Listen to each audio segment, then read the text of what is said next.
How to add CNAME Record in cPanel using the DNS Zone Editor. A canonical name or CNAME record is a type of DNS record.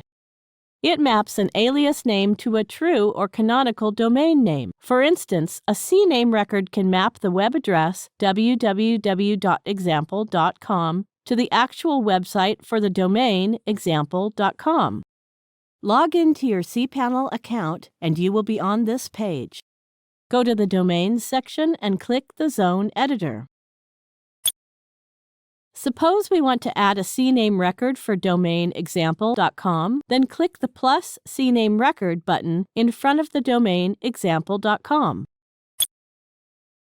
Now enter a name you wish to and click anywhere. On the window outside the input box, cPanel will automatically add a domain. For example, enter www and click anywhere outside. Now enter CNAME. Now click on the Add a CNAME Record button. That's it. We have successfully added the CNAME record for the domain example.com. Now we know how to add a CNAME record. Thank you for watching.